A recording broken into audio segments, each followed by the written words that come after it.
আসসালামু আলাইকুম ওয়া রাহমাতুল্লাহি ওয়া বারাকাতুহু। সম্মানিত আমার প্রিয় নাজিরিন, কেমন আছেন আপনারা সবাই? দোয়া করি এবং আশা করি আল্লাহ তাআলা অশেষ রহমতে আপনারা অনেক অনেক ভালো আছেন।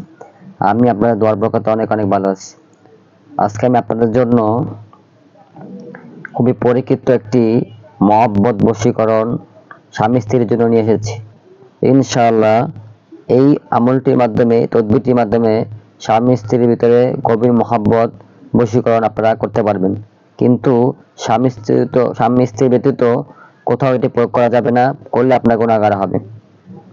কিভাবে আমল করবেন এখন আমরা বুঝে নিই। সর্বপ্রথম আপনারা পানি নেবেন, লবণ নেবেন, চিনি নেবেন। লবণ, পানি, চিনি পড়ার মাধ্যমে এই কাজটি করা হবে। কিভাবে আমল করবেন এখন বুঝে নিন। সর্বপ্রথম আপনারা লবণ পরিমাণ মতো এবং চিনি এবং পানি নেবেন। পানি নেবেন 7 মসজিদ থেকে, অথবা বৃষ্টির পানি, অথবা ফ্রেশ পানি হলে হবে, কিন্তু বৃষ্টির পানি 7 মসজিদের পানি নিলে সবচেয়ে বেশি ভালো হয়।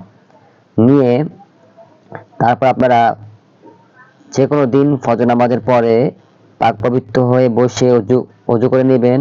এই আমল যে কেউ করতে পারবে, সবাই করতে পারবে। স্বামীও করতে পারবে স্ত্রীর জন্য, অথবা স্ত্রীও করতে পারবে স্বামীর জন্য, সবাই করতে পারবে আমলটি। কিভাবে আমল করবে? পানি, লবণ, চিনি নিয়ে বিসমিল্লাহ শরীফ, বিসমিল্লাহির রহমানির রহিম শুধুমাত্র পড়তে হবে। কিভাবে পড়বেন? এই নিয়মে ফজর নামাজের পর মালামালগুলো সামনে নিয়ে অজু করে কিবলামুখী হয়ে প্রথমে আপনারা 3 বার তওবা পড়বেন, 11 বার দুরূদ শরীফ পড়বেন। তারপর আপনারা এক তাসবিহ নিয়ে 886 বার বিসমিল্লাহির রহমানির রহিম পড়বেন। যখনই পড়া শেষ হবে তখন বলবেন, হে মহান রব্বুল আলামিন, অমুকের পুত্র অমুক ও অমুকের মেয়ে অমুকের মধ্যে আপনার পবিত্র বিসমিল্লাহ শরীফের বরকতে মিম মোহাম্মদ দান করুন। এবং এখন আপনারা বলবেন, হে বিসমিল্লাহ শরীফের মক্কেল, আপনাকে আমার সালাম মনে করে আমার সালাম গ্রহণ করুন। অমুকের পুত্র অমুক, অমুকের মেয়ে অমুক, এদের মধ্যে গভীর মহব্বত ভালোবাসা দান করুন, তাদেরকে দেওয়া করে দিন একে অপরের জন্য, এবং তাদের সংসারকে আল্লাহ তাআলার হুকুমে আপনারা ভালো করে দিন, ঝগড়া বিবাদ যেন না হয়, তাদের মধ্যে মিল মহব্বত হয়, সেভাবে আপনারা কাজ করুন। এইভাবে বলে 3টি ফু দিবেন পানিতে, লবণে এবং চিনিতে, দিয়ে দিলেন, রেডি হয়ে গেল। পরে আপনারা আবার আপনারা 11 বার দুরূদ ইব্রাহিম পড়বেন। পরে আপনারা এই পানি, লবণ এবং চিনি দিয়ে দিবেন।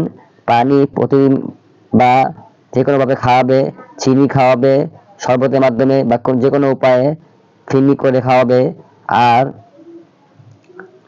যে কোনোভাবেই আপনারা এই লবণ তরকারিতে খাওয়াতে পারে, যে কোনোভাবে খাওয়াবে ইনশাআল্লাহ। এবার পরীক্ষিত আমল করে দেখুন। এভাবে খাওয়ালে স্বামী স্ত্রীর ভিতরে খুবই মহব্বত ভালোবাসা সৃষ্টি হবে ইনশাআল্লাহ। তাহলে আপনারা আমলই করুন। আসসালামু আলাইকুম ওয়া রাহমাতুল্লাহি ওয়া বারাকাতুহু।